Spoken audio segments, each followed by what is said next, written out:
Hey guys, welcome to a Europa Universalis IV video, and today I'll be making a guide on how to play as Byzantium.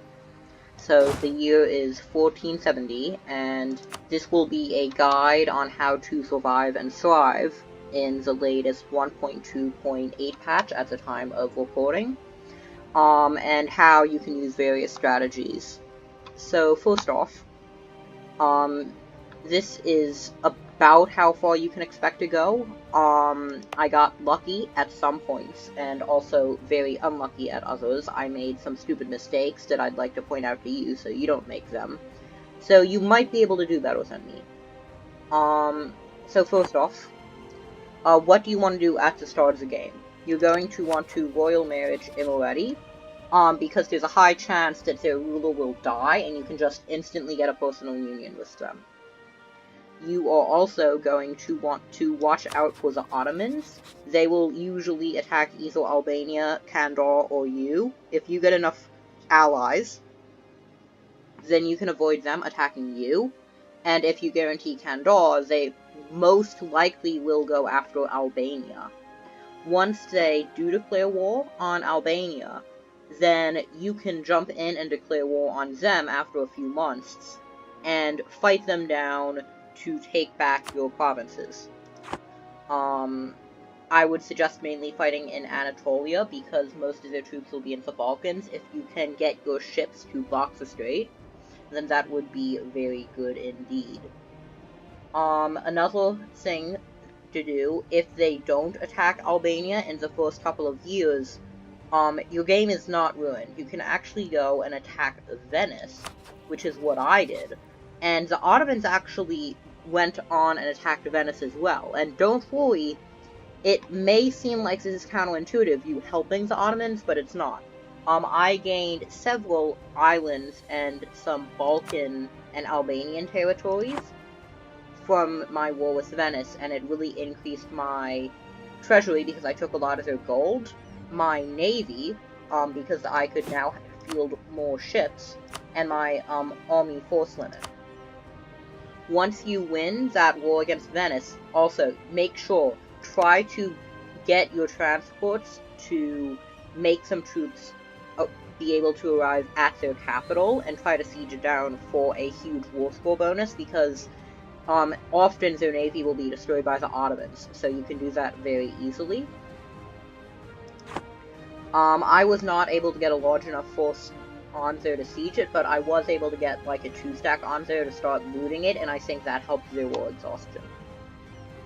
Now, for the big war, if you haven't already defeated the Ottomans after you've gone to war with Venice, you're still going to have to fight them, and what I recommend is that at this point, there's a couple different nations they will attack. The best option is if they go after Karaman, but that doesn't seem all that likely, and from my experience, they've gone after Serbia, and you are going to want to attack them once they've gone after Serbia. They actually will not maintain their fort in Macedonia, although it will have a different name when it's owned by them and not you. I forget what it's called. Occasionally they will not maintain their fort, so if you are in Athens and declare on them at the start of the month after they declare on Serbia, you can actually instantly occupy that fort, and if you set it as a war goal, then you can get an instant good bunch of war score. Then you're going to want to immediately try to occupy Imereti, to block them from moving into the Balkans.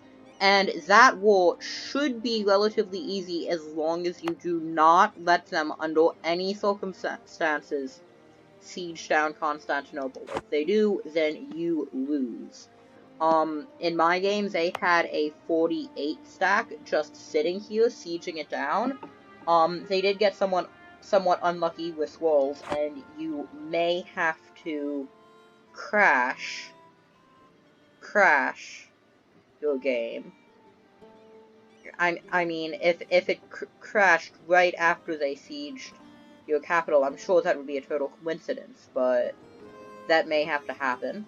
But while they're sitting at your capital, if you can blockade the straits, they should take a while to siege it down, and in that time you should have already occupied your Balkan provinces, but once you've done that, you can get military access through these countries.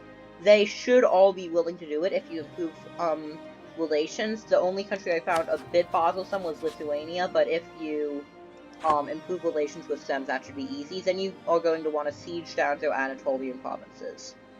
If you have the Imereti as an ally, then that should be helpful. As an ally or personal union. Personal union is, of course, better.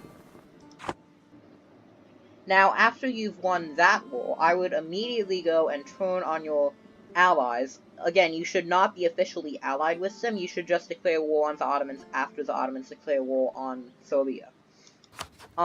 You're going to want to take, their Albanian provinces, any provinces they may have taken from the Ottomans in areas that you have provinces, and most importantly, the Kosovo gold mine, because this will get you a lot of income if you develop it. And Bosnia will usually be their only ally, so you can go ahead and take Ragusa from them if they have it, because that is a good center of trade right there. Once you've done this, you really have two options. You could try to go for a Mare Nostrum and restore the Roman Empire. It's certainly doable. From this point, you can just snowball into a world power. At this point, I am not on the world powers list. I would have to take some more land from the Ottomans, or Serbia and Bosnia. But it's certainly doable, and you would be a considerable force. Your mission tree is powerful.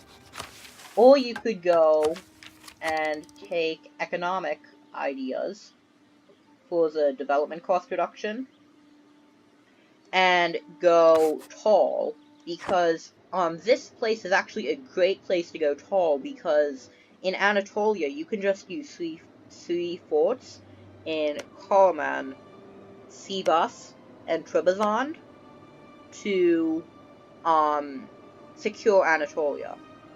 You could also put like another fort in like Aintab and Erzincan if you wanted extra security. And then in the Balkans, there's a couple good options. You can have a fort in Zida, I think is the best here. Nish is also a good place for a fort. And Nigbalu or Philippi would be another place you'd want a fort. Just be warned that if you do make it in Philippi, then people can go right from Silistri to Burgas to Constantinople without taking the fort you have in Philippi, so I'd personally place it in Nigbalu, even if it does not have the woods. That's pretty much it for this short guide on 1.2.8 Byzantium. I guess possible allies that you can find early game. Theodora will always be willing to ally you, although they may not be the best ally to have. Trebizond is willing after you improve relations a while. Same with Karaman and Circassia and Imereti. Wallachia is willing to ally you if you improve relations. Serbia, in almost all my games, almost always rivals me. And other than that, you sometimes can get Hungary as a rival if they rival both Venice and the Ottomans, and you rival Venice. But I don't find that a reliable method to rely on. I've almost never gotten to ally Aragon, although I have heard others have done it. I have never managed to do it. I hope this guide has helped you somewhat. Oh yeah, also. I cannot believe that my two terrible 222 and 322 rulers. My first ruler lived till age 72, and this guy is living till age 64. He'll probably live another, like, 20 years at this rate.